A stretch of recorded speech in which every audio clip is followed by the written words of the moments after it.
What's going on, y'all? Sean here. Transform your physical health live, the live where I answer your health and fitness related questions, and I talk about health and fitness related topics that are in the news or in recent studies and things like that. Um, and this study that I just came across this morning, I just got on turned on my computer and it popped up. It's about one of my favorite things to do, which is strength training, and talks about the benefits of strength training. And it's not really any surprise to me, but I always like to point this stuff out so that you'll know.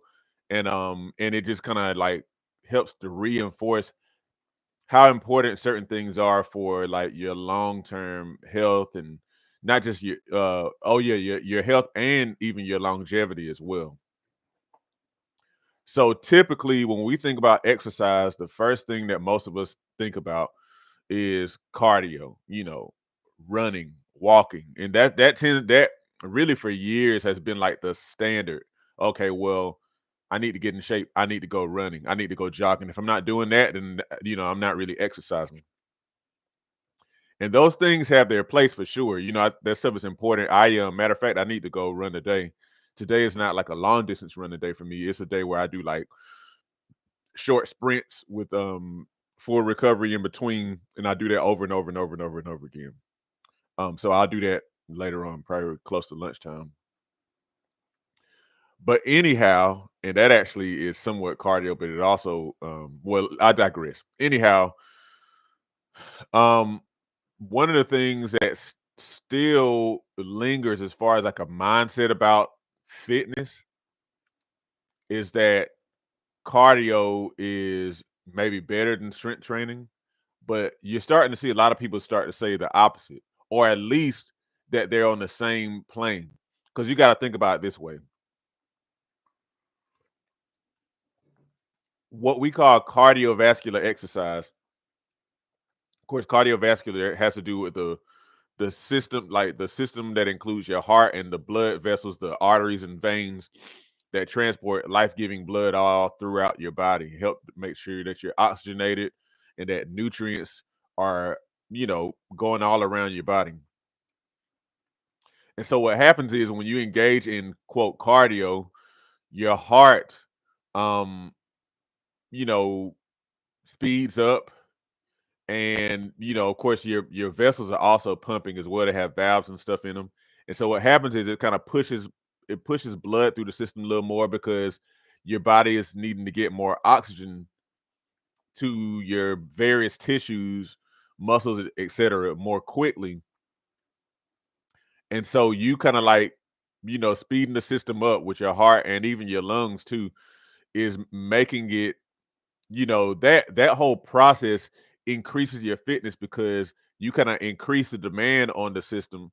And you do that enough, then your cardiovascular system, your respiratory system will improve in efficiency. Most of us don't do enough with our cardiovascular system, our respiratory system, and therefore they decrease in efficiency. So your body becomes less able to transport oxygen around your body and nutrients around your body.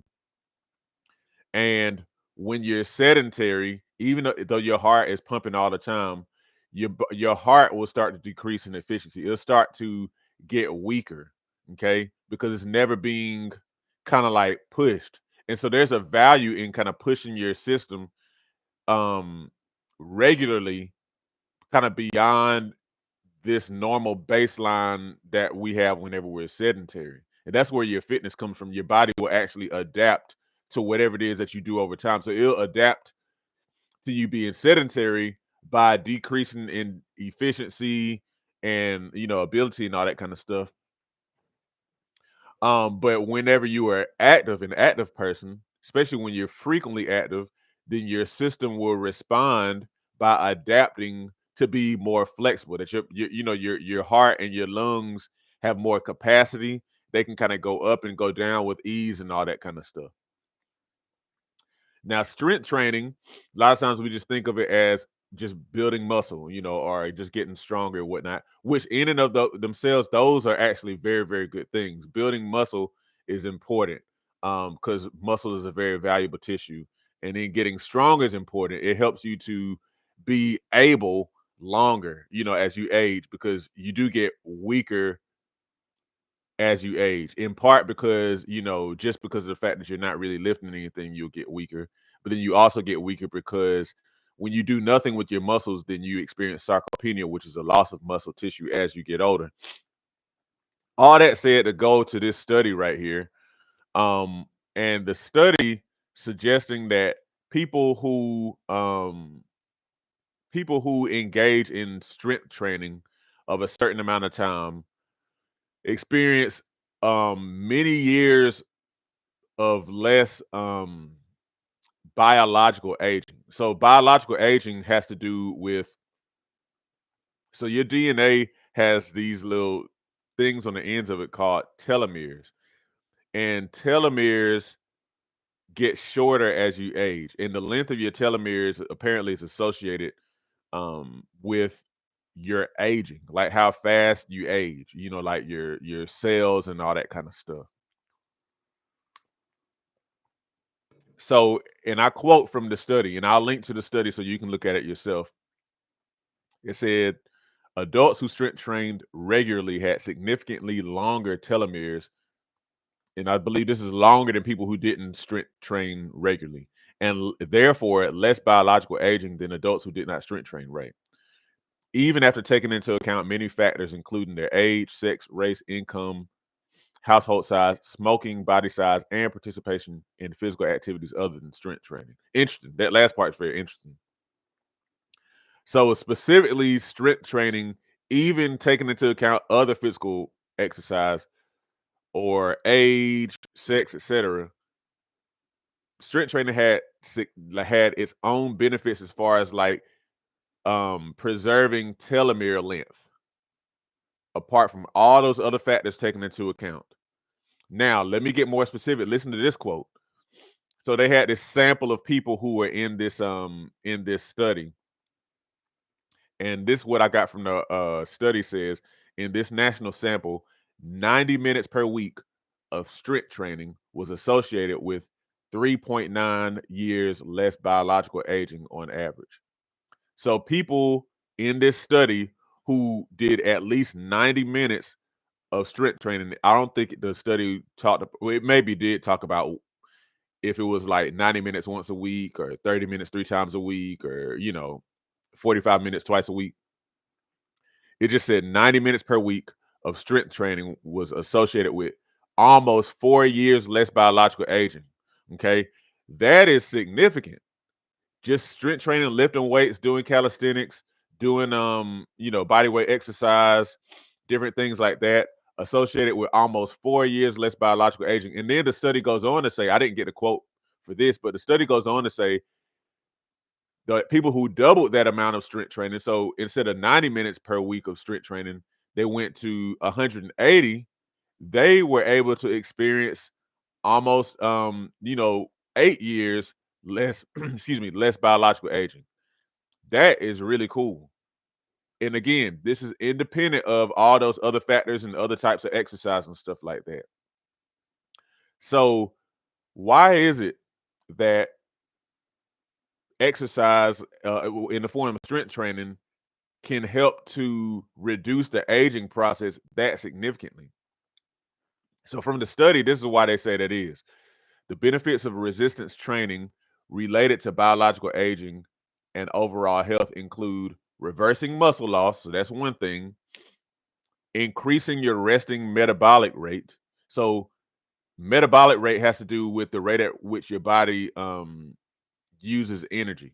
Okay. So like that it burns calories, it uses calories and stuff like that. Resting metabolic rate is kind of like the baseline of where your metabolism is, like, you know, just for like regular normal activity, not necessarily doing exercise and stuff like that. And apparently, like when you do strength training over time, it can kind of increase that resting metabolic rate. So it's higher than it would be if you weren't doing that. In other words, you'll burn more energy, so you'll be less likely to hold on to fat and stuff. Um, Reducing body fat and improving cardiovascular health. Strength training has also been found to decrease oxidative stress. and therefore may serve as a therapeutic strategy to reduce the pace of aging.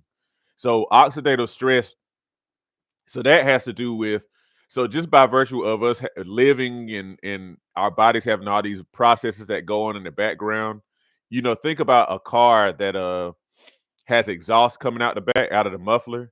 So like these these byproducts of combustion are created by by a car running, and some of them are harmful byproducts, so to speak. That's why your car needs maintenance and things like that. Same thing happens with your body. When your body is processing stuff, there's oxidation happening. And like what occurs is oxidation actually can be harmful to the body when it's very significant. And so reducing oxidative stress, that's why like you have foods that have antioxidants. That's why antioxidants are good things, because they help to mitigate that oxidative stress that happens just as a byproduct of just living life and whatnot, if that makes sense. So strength training in and of itself can decrease oxidative stress. So, and I'm gonna read this last part here so you can kind of hear it, and then we'll talk a little bit and close this thing out. If you have any health and fitness related questions, I see it's a couple people on here right now. Make sure you put them in the chat, and I'll answer them before we get off of here. In summary, evidence demonstrates the effectiveness of resistance training in important areas of physical health. Biological aging is accelerated through chronic diseases such as obesity, diabetes, hypertension, hypercholesterolemia, and cardiovascular disease. And strength training mitigates some of the damage caused by such chronic diseases, reversing muscle loss, raising metabolic rate, promoting fat loss, and improving cardiovascular health. It is logical that strength training may limit disease and slow the aging of cells. In short, by reducing the effects of chronic disease and metabolic risk factors, resistance training appears to slow the biological aging process and reduce cell senescence. Cell senescence is cell death, which is evidenced by longer telomeres. So, of course, the moral of the story is if you're not strength training, please start. If you're if you ever find yourself intimidated by strength training, like maybe you're like, whoa, I can't be lifting all those weights and stuff like that.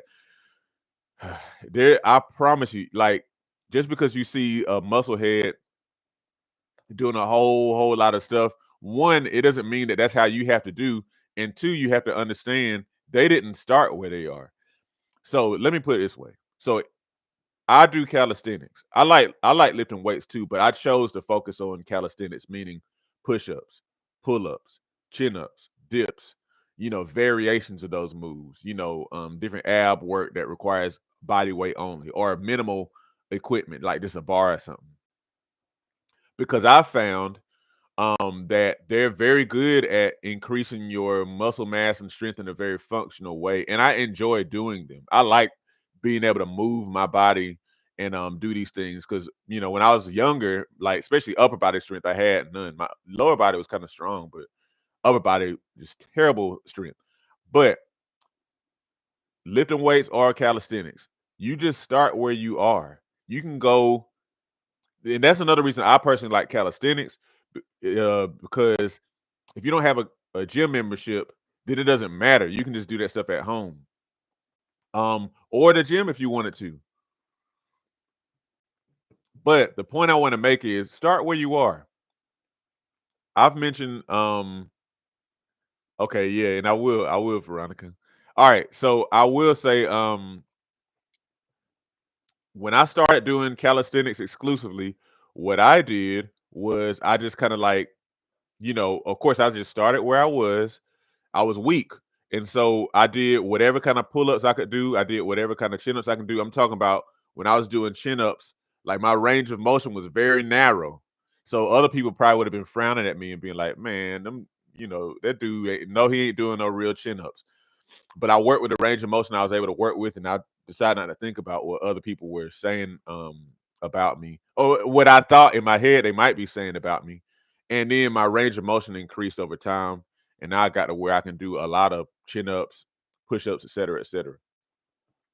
Now to answer your question, Veronica, um, and I did talk about some of this stuff a little bit before, but I'll talk about it here again. So Metabolism, metabolic rate. Metabolic rate has to do with the rate at which your body uses energy. So, like again, you got to think as you're living life, your body is just having all these various processes. All the things, some of the things you're aware of, like your breathing and whatnot. Even the fact that I'm talking right now, I'm using the muscles and tissues in here. You have all the stuff with the various organs that they're doing things you have no idea what they're doing. And so this is all requiring energy. And so metabolism has to do with the rate at which your body is using it and utilizing energy and whatnot. Resting metabolic rate is kind of like, when you're not doing anything, more so like where is your what is the rate of your body's usage of energy. That's the resting metabolic rate. Naturally metabolism is going to go up as you kind of increase your activity level, but then you have like a baseline for metabolism. And so what happens is when you do exercise, and apparently here when you do stuff like strength training where you build muscle tissue is a very metabolically active tissue.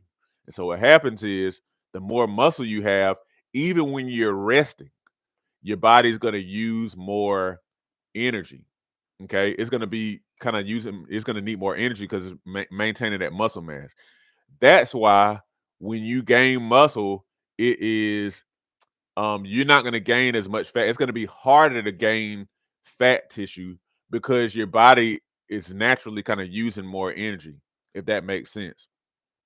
That's why you shouldn't just do cardio. You should be doing some form of strength training to at least maintain the muscle mass that you have, if not build it. But don't worry about starting way up and like, well, I got to start doing all these heavy weights and stuff. No, just start somewhere. Just start with like maybe 10 minutes or something, full body, and then just kind of increase from there and just kind of always like I did, just always make your goal like, okay, let me do a little bit more than I did last time. Let me do one more rep. Let me increase my range of motion. Let me do less rest between sets or something like that. Now, oxidative stress again is a byproduct of your body kind of just doing the various processes and things that it does. Because like oxidation, like you even think about oxidation that we might see with like what is it? It's like rusting, I want to say. Like I think rusting is an example of oxidation. And so you have some of these different kind of processes in your body as well. Specifically, what happens is when your body is there are these things called free radicals, and that are produced in your body as your body is doing various things, and those free radicals can hit up against like cells, and I think it's like it knocks off oxygen um oxygen, what do you call it? This is chemistry stuff here. It takes away oxygen like molecules or element or whatever from cells or something like that, and that actually causes like microscopic damage. Okay, and so what happens is, that's why it's called oxidative stress. So it actually stresses the body. So anyhow, all that said, that's why you have stuff like antioxidants, foods that will help to mitigate that oxidative stress, for example. Okay. And so apparently strength training can help to reduce that oxidative stress. And again, ultimately, the thing with oxidative stress is that an excessive amount of oxidative stress that's not being checked by different kind of things in your body can lead to dysfunction and disorder. We all experience oxidative stress, so it's unrealistic for us to think that we're not going to experience it. But well, a lot of times we have a very significant amount of unmitigated oxidative stress that results in it starts to result in disorders happening, to our body, if that makes sense. And then calisthenics, you got body weight exercise is basically what it is. Typically, the traditional, tried and true kind of calisthenics people tend to know about are push-ups, pull-ups, or pull-ups or chin-ups. Sometimes people call both of them pull-ups, but pull-ups where you have you pull up on a bar. Chin-ups, you pull up on a bar, but you're underhanded. Then you have dips where you grab on the parallel bars and you push yourself up. It's kind of like a push-up. except you're kind of straight up and down. Then you have squats, body weight squats. You got lunges. You have leg lifts. You have all kind of things that you can do with your body. They're considered calisthenics and or body weight exercise. So that's a good question. Sometimes I kind of forget that people may not be as aware of some of those terminologies. So yeah, it is good to explain those. But yeah, please strength train, y'all. Please engage in strength training. Because if you're not doing that, it's great that you're walking and all that stuff. That's great, and that actually is a level of strength training for your legs to a degree. But if you're not training the rest of your body, then you're missing out. You are probably losing some strength in other areas, and you're missing an opportunity to uniquely benefit your body in ways that will also possibly increase your length of life and definitely increase your as they call it, your health span, your how healthily you live as you age. Okay. Okay, so the question is, can you recommend some resources to help us learn different strength training exercises?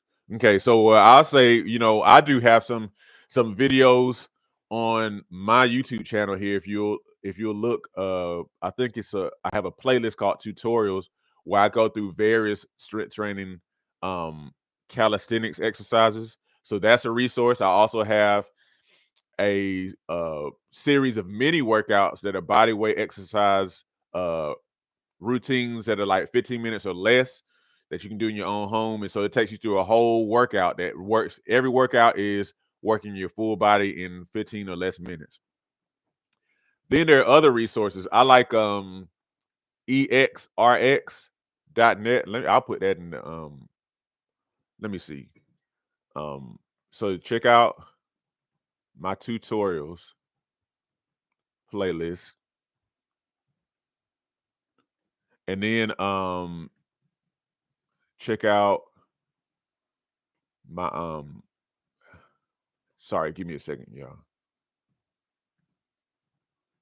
My mini workout library, and that's where that's located. Then you another one is EXRX. That site is kind of it's kind of technical. It's a good resource for like personal trainers like myself, but they have exercises in there. They'll tell you about stuff having to do with weights, pulley machines, body weight exercise, all that kind of stuff. It's real technical, like, but it's a really good resource. Um,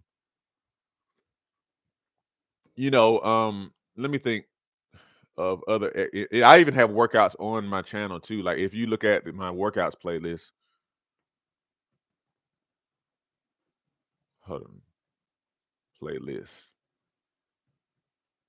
If you check out my workouts playlist, I also have like little workouts on there too that are free. The ones on my Patreon, that's like a paid subscription. Um, but yeah, so anyhow, those are a few resources that you can use to learn about strength training. I mean, to be honest, it's a whole lot of stuff online, but the main thing I'll say is like I wonder if gymnastic bodies is a good one for body weight. Um just okay, yep.